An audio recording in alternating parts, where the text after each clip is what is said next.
In this video, I sit down and talk with an amazing artist, Karl Heerdt. So sit back and enjoy, and if you like this video, make sure you give it a thumbs up, and don't forget to subscribe. Hey everybody, this is Ken Brant, and he's an artist.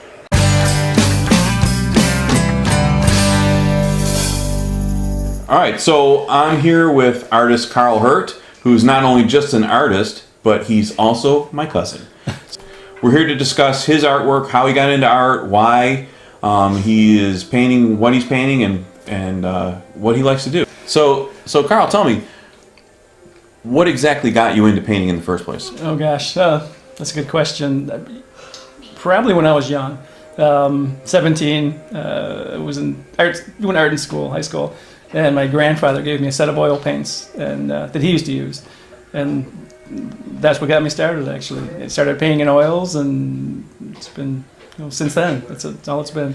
All right. So when you paint, you prefer? I know you do a lot of landscapes. Yes. As opposed to anything else. Is that your subject of choice? Yeah, primarily. I love landscapes. I love nature. I always love being out in nature, hiking and things like that. And used to take pictures, but I just found a great way to, seeing things and appreciating nature.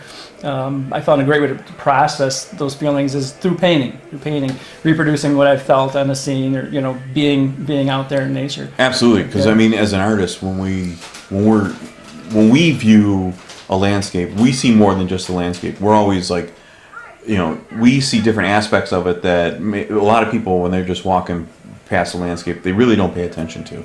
I mean, we see the colors, we see the lights, we see the shadows, and we figure, oh, that would make a beautiful painting.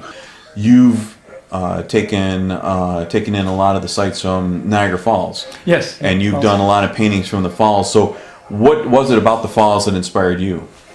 Oh, it's just, one of the natural wonders we have locally, which is kind of nice. And again, you can take the falls, or you can take something, a ditch, and make it into something beautiful. It's just something that's dramatic, and the artists have been painting the falls for hundreds of years. It's been a big draw for people, and we're just fortunate to have it in our area, so that's why I visit the falls a lot.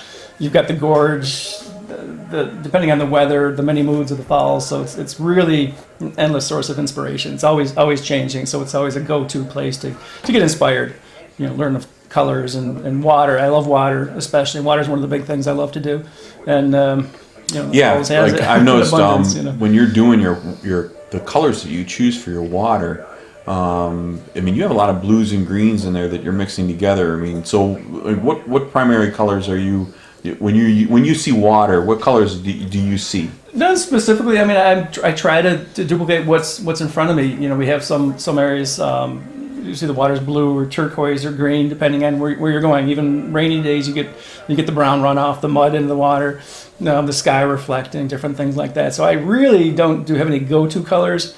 I really just try to paint what I see, and I see a lot of other painters and the mistakes that, not necessarily a mistake, but when they start to run into trouble painting water, they always resort to pulling out the blue, and then they're doing the blue water, and it doesn't look right because it's not what they're seeing. You've got to paint what you see, and when you start to paint what you think water should look like, it's not going to look like water. Yeah. I've come into that problem myself.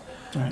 Doing water. I found water to be one of the more difficult things to paint. A lot of times, because you're looking at the different reflections and whatnot, and I have a tough time with that sometimes. True. I can spend probably twice as much time doing a section of water than I would land or sky or anything else. I don't know if that's me just trying to get it right, or if it's more difficult. But I at least twice the amount of time painting water than any other thing. Right. Now I noticed on a lot of your paintings, especially your landscapes, you like a more subdued color value on your landscapes, as opposed to a lot of artists out there, they'll use a lot of vibrant colors. Right. And yours are a lot more in the more subdued level. So, like, what colors are for your greens? You're graying them down. So, what's your favorite green to be using in your landscapes? I have about 3 greens in my land, and I'll have some on I like to mix a green so it's not so intense. Generally, most greens out of the tube, Viridian, your phthalos, your cadmiums are really almost too strong to use. So almost any green that I use is going to be toned down. I use a lot of umbers and siennas in my mixes, oranges. It's kind of unlimited, but won't put a green on unless it's been toned down a lot. I like more of the grayish, subdued colors. Maybe showcasing a more vibrant green in a few places. But again, if you take strong greens out of the tube and just put them everywhere, it's overpowering. To me, it seems to be too much. So I'll try to tone everything down a little bit and use grays as more of a showcase to showcase any brighter colors. Yeah. Yeah, and I'll tell you what, a lot of, I've looked at your landscapes and they're amazing with the subdued colors. Thank you. A lot of times I'll look at them and I'm thinking, man, that's exactly how I want to paint that landscape. But I'm more of I do tend to go to a more vibrant color at times than you do. But that's our style. That's personality thing. Yeah, everybody's exactly. Different. Yeah. Everybody's different. So like when you're doing like mist in your landscapes. So, like that effect of mist. I mean, what are you doing? Are you blending the colors in? I mean, are you just using the brush? I'll blend. I like to do. I'm more of an alla prima painter, so I'm more of a direct painter. I'll paint directly and then try to get it in one sitting. Whereas an indirect painter might paint the landscape, might let it dry, come back in, paint mist on top. Doing some glazes or scumbling on top to get the glaze to the mist. Whereas I'll try to get the mists directly at that point. It's in the paint, and then I'll blend into the next color. So it's all kind of blended wet into wet. I like to get it in one session, and not depend on a glaze later on or a scumble over that to achieve the effect of mist. Right. Yeah. I'll tell you what, they're beautiful paintings. So not only do you do landscapes, but you do also. I mean, I know you've been working on some florals recently. Yes. And you do put some people into your landscapes as well. Starting to, yeah. Yeah, and there's one painting in particular. You have a girl standing. We just see the back of her, and she's standing. She's kind of like looking over. It almost. I want to say it's almost like a culvert, a little bit that she's looking over. And so, what was the idea behind that? What gave you that idea to put her in there? I think looking at some old period paintings. I'm trying to think of the action of some of the painters, but again, just incorporating a figure into the landscape is something I've been trying to do lately, just because lately the landscapes feel kind of empty. So I think, obviously artists have been doing that, incorporating figures for years too. It just seems to add a storyline to it, gives it something more to view. And again, just doing that, following the same. Again, you'll see my colors are more grayed down, more somber. I narrow the tonal range a little bit like that, and just try to create more of a mood than a portrait. Who are your favorite painters? Oh gosh, there's a few. I guess I first got hooked on Sargent. I think was my first. Sargent's awesome. His use of color, his brush work is phenomenal. His color work, and the Spanish painters, Sorolla. You look at some of his works, the beach and the sunlight, just beautiful. Figurative works. Again, there's different styles. I go to Bouguereau, French painter, phenomenal figurative works. I mean, it seems inhuman how anybody can paint like he paints. And he also, if I'm not mistaken, he also is very subdued in his colors. A lot of grayed down colors. Yeah, a lot of grayed down colors. I'm trying to think of other painters, but it just goes on. Pretty much every week, I'm finding a different painter that inspires me, either from the past or the present today. Now, currently, you're working with the Zorn Palette, and you're playing around with that and the use of a very limited palette. And you're staying away from the cadmiums. So, I mean, have you always done that, or is it something more current? Just recent. I've noticed. I've been again studying Zorn, and his work is the harmony is phenomenal. Everything it looks right, and the colors aren't so intense and kind of grayed down, but they all work together. So we've kind of adapted a bit of the Zorn palette. I did add a little bit of sometimes I'll add a little bit of the green. I'll add some ultramarine, a little bit of burnt sienna, which varies a little bit from his, but mostly I stay true to his with just the vermilion, the yellow ochre, black and white. Mm-hmm. He did it in, but he was a master at it. I find I need a few more colors than he used, but I'm again trying to stay with that. It's tough to mix the color that you want. It is, yeah, but it gives me a little more the portrait work. I stay with that, and it's kind of safe. It keeps me out of trouble. When we get the cadmiums, those intense colors, they get away from you real fast. So this is a way to kind of rein it in and get the results that I'm looking for. In the past, you've had your stuff shown in various galleries locally and elsewhere. So, like, what galleries are you in currently? In a few, I've been in a few relative in the past. Some out west, Planet Bronze Art Gallery. I had a show down in South, down in Santa Fe, the Meyer Munson Gallery. That was several years back. Rochester, the Oxford Gallery, and actually one of my best galleries is a local gallery here in the South Towns. It's My Bomb Fine Arts in East Aurora, and she does really well. So most of my work actually goes to Grace. I'm not as prolific as I was in the past, so we don't get work to the other galleries. So I probably have maybe two or three primary galleries right now that I can keep filled. Right. Did you ever find the pressures of trying to put together a series of paintings for a gallery show get to you at all? Or? No, actually, I think I do better with that. I'm a procrastinator, so I'll know I have a deadline. Say there's a show in 6 months. All right, when I'm terrible this way, I'll wait till the last month or two. I put it off, but I tend to focus a lot more than that. I do the series of works, and again, I'm painting daily, so I get. I stay on top of it. The consistency's there. The show comes together as a whole better. So I do better under the pressure, I think, at the end. And there's always that, you have to get done with that. And I think with a lot of artists, too, you work towards it. You're doing 10, 20, 30, 40 paintings for the show. Again, I try to do them all, close to the show. Not purposely, but that's how it works out. Right. And then, like others, you'll get to that, and then you'll have a crash at the end, because then you're not producing anymore. And then you'll find that you just kind of, most people call that the post-show, blues there, and I think it happens to a lot of artists when you start producing a lot, and then it falls off, and then you kind of go into so you have to force yourself after that to go back into producing again. But I won't produce as much. However, intermittently, maybe 2 or 3 paintings a week for me is not a lot, so that's kind of what I generally average out. But yeah. The shows it's a different story.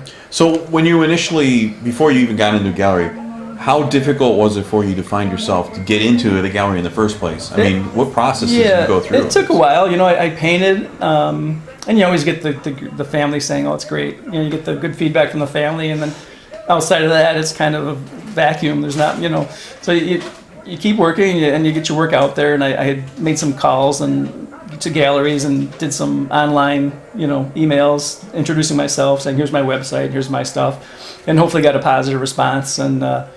And except my East Aurora gallery here, it took me, I think, 3 times before I got into the gallery. I brought some work out to her. Obviously made an appointment ahead of time. You want to do it with galleries. You don't want to just show up. It's always nice to make an appointment, bring my work out. She looked at it and said, "Yeah, it's good." She said, "Keep painting." So it was kind of a thanks but no thanks kind of thing. Right. And I think maybe a year later, I worked hard, just kept working at it, came back, and then it was, it's looking really good. Well, maybe we'll try this piece, and then it worked out. And then she took my work on, and then we got some good results. And then I've been with her now for 12 or so years or more. We've had three or four shows with her, solo shows. And we're going well. And kind of the same with the other galleries, just did an introduction, showed the work. Some of them maybe not sales-wise were as good as Grace's, the Vibe Bomb gallery, show, but it's kind of what you do. You're going to have to you try different avenues, different galleries. Some work, some don't, but you have to just keep at it. Right. Just keep at it. Oh, absolutely. I mean, it's a never-ending process. I mean, times are changing, and they're changing quickly. We have social media and everything coming to the forefront for artists. So, where do you see yourself in the future? How do you see yourself marketing yourself? That's a good question. You kind of get dependent on the galleries. You do the work and you send it out, and then you forget about it. It's kind of nice. And it's good in a way, but in other ways, you don't have control of your future. You're depending on them. Are they going to advertise? Are they going to put your work out? Is it going to sit in a back room? Is it going to be on a shelf? You don't know what's going to happen. So, and you look at, like I said, with these new venues, e-commerce, things like that. A lot of artists are marketing their own works. So I kind of see myself getting more into going direct, selling through online social media. Right. Things like that. So, I mean, you're on Instagram, you're on Facebook, you're on YouTube. Going to start some YouTube videos. We've done some in the past. We didn't really follow, but Instagram we've been building a following on. and we're going to focus on again, thanks to you, you've been doing some videos. I'm watching yours. Oh, They're wow. very inspiring. So we're gonna get on the start to do some of the videos ourselves and some of the demos and things like that to try to get the following. So yeah, it's exciting. It's a great time. You have the whole world at your doorstep. Absolutely. So why not Absolutely. take advantage of it? And a lot of it is free. Right. And that's, I mean, to not take advantage of the free marketing prospects that are out there, especially on social media, that would just be crazy. I think it's not to. foolish. Yeah, not to take advantage of that. Yes. Absolutely. Are you going to continue with the galleries though, as far as? I believe so. Yeah, like I say, I hate to burn bridges. I mean, we've got some good relationships out there, and they've been good for years, and devoted relationships. So I think we're going to maybe focus some of our smaller works out on social media, and then stay with some of the larger works with the galleries and the intermittent shows. Just as a Yeah, speaking of sizing of work, I mean, what do you primarily size-wise when you're doing your paintings? I mean, are you a smaller type painter or a large painter? I think I'm more of a small. I would call myself a miniature painter. A lot of artists will do these super small ones. I think generally I'll have some that are 5x7, 6x8s are small for me. I think one of my favorite go-to sizes, 11x14, 12x16 seems to be pretty good. I can manage those.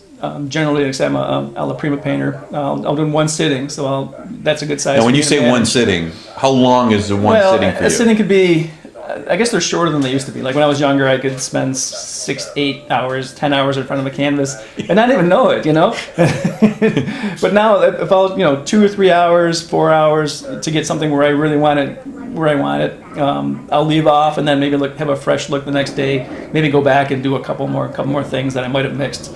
If I spend too much time in front of the canvas, you tend to get like a tunnel vision. You Right. lose your perspective completely, and you think you're doing great, and you get up and you go get a drink or something. You come back after 30 seconds and you realize the painting it's gone. It's terrible. It's not even what you thought it was. So it's good to just put a few hours in, get away from it, maybe the whole day, come back and look at it with a fresh eye, and otherwise you just lose your perspective completely. So 3-4 hours max on a painting. And have you ever been too afraid to just wipe a canvas off? No, I have no. I guess sometimes, I think about that, but I've probably wiped down 2 this week. Gone in there, thought I had a good idea, it wasn't working out. Did you spend a lot of time on it before you And I wiped it spent down? some time on it and looked at it, and then I think it's actually getting easier to do that. And then I get to the point and then just wipe it off. Didn't have a good idea to begin with, not a good composition. It could have been painted beautifully, but if the composition wasn't Right. to begin with, to me that's a waste. And they do say So, that if the painting isn't your perspective, your composition, if you don't have these things right from the Right from the beginning, then the you're painting will wasting your ultimately time. fail. It will fail. It will fail, or you'll be, no matter how well you paint it, you will always look at it and be dissatisfied with it. So it's best just to wipe out a bad idea, just wipe it out, start again. Start over. All right. Well, Don't ever be afraid. Don't ever get too. Most artists get so attached to their work, and you shouldn't be that attached to it. You don't be afraid to just wipe it out, and don't get so sentimental about it. And you don't want to spend weeks or months on a painting. You'll learn more by painting 6, 8, 10 different paintings than you would one painting over the same amount of time. Absolutely, You just absolutely. learn. There's so much to learn in painting. You want to you just paint. the miles of canvas under, and don't worry Paint. about failures. Don't worry about that at all. That's the learning process. Is the failures. Exactly. So Yeah. when we talk about failures, and a lot of artists don't like to talk about failures, when we discuss your failures, I mean, in the past, is that if you were to say now, I have, out of all the paintings that I paint, let's say for example you're doing like 10 paintings for the week. Out of those 10 paintings, your average number of hits as opposed to misses would be what now, as opposed to maybe from the beginning? Yeah, from the beginning, I would, if I'd have 10 paintings, I'd have maybe one successful painting, given my style. Like I said, that's a direct painting. It has to be fresh. It has to be immediate. So the failure rate's a lot higher with that type of painting than in an indirect painting, where you can actually work on it over a period of time. You can improve it. Mine have to be done, and it's just me in the one sitting. It has to be right. So now I think the ratio's up there. If I did 10 paintings, I'd probably have maybe 6 that I would want to send to a So gallery. even at the level that you're at now, which I think you're an amazing artist. Oh, thank you. You're still saying you're going to have a guaranteed at least 4 fails. At least 4 fails that are either going to be wiped out or just going to go in a box. And I have boxes of literally, I'm talking hundreds of paintings. So I've probably done thousands of paintings. and I have boxes. I have boxes upstairs. I have boxes in the studio, and these are boxes I probably won't show anybody. You know, when I'm gone, So when you're gone, they can dig be... them out. But they're ones that I don't feel that are good enough. So maybe even a half. Maybe it's a 50-50 ratio. But that's something that you know our viewers need to know. I mean, because a lot of viewers they see artists of the past. You know, the ones we consider the greats. Right. We don't actually see their failures. No, you only see the we good, have the great no stuff. idea because back then they painted over canvases all the time. So we have no idea how many times a particular great artist painted that painting before he got it to where we see it today in the museum. Right. So I mean, it's important for people to realize that for every artist, it's a process. It is. So you know, and it just goes to show that you're always learning, you know, from the beginning all the way to the very end. That's one thing too. Like say, always learning. An artist that you know, especially some younger artists, they go through school and then all of a sudden they seem to think that they learned everything, and a lot of the successful artists, the artists that have achieved a lot in these days, are always consummate students. They know they have so much more to learn, and the lifetime isn't enough to learn all there is to know about painting. So it's the artist that's hungry for information and to study other artists are the ones that are really achieving. And again, it's a constant process. I'm always discovering, and I get so excited every time I find a new artist, and it's just like I get giddy. So you get so excited, like this work, you can't get enough of it, and you like to study their work and see their method and their process, and you know, God, if we could only meet them and talk to them, it would be wonderful. But unfortunately, you can soak up as much as you can without that advantage. But again, then you just move on to other artists, and it's endless. There's just been so many great artists, and there's so many great artists living today too that are doing some phenomenal work. So, and there is some. So keep studying. Always keep studying. Always learn. Always keep learning. Your educational background on art.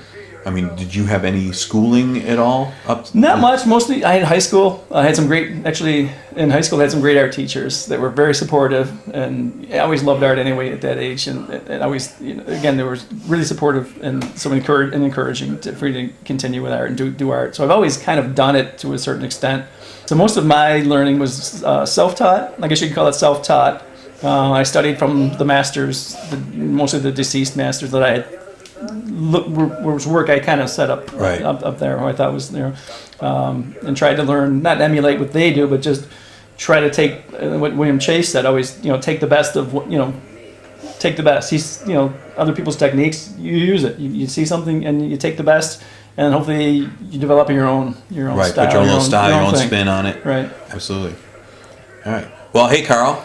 It's been an absolute pleasure talking with you today. I hope the viewers enjoyed watching you, and until next time, right. We'll see you later. Thanks, bye. Kenny. So I hope you enjoyed that. I want to thank my cousin Karl for taking the time to sit down and talk with me. And you can visit his website at www.karlheerdt.com. If you want to take your painting to the next level, then be sure to call 607-481-9442. If you need some coaching, take your painting to go from good to great, then call 607-481-9442.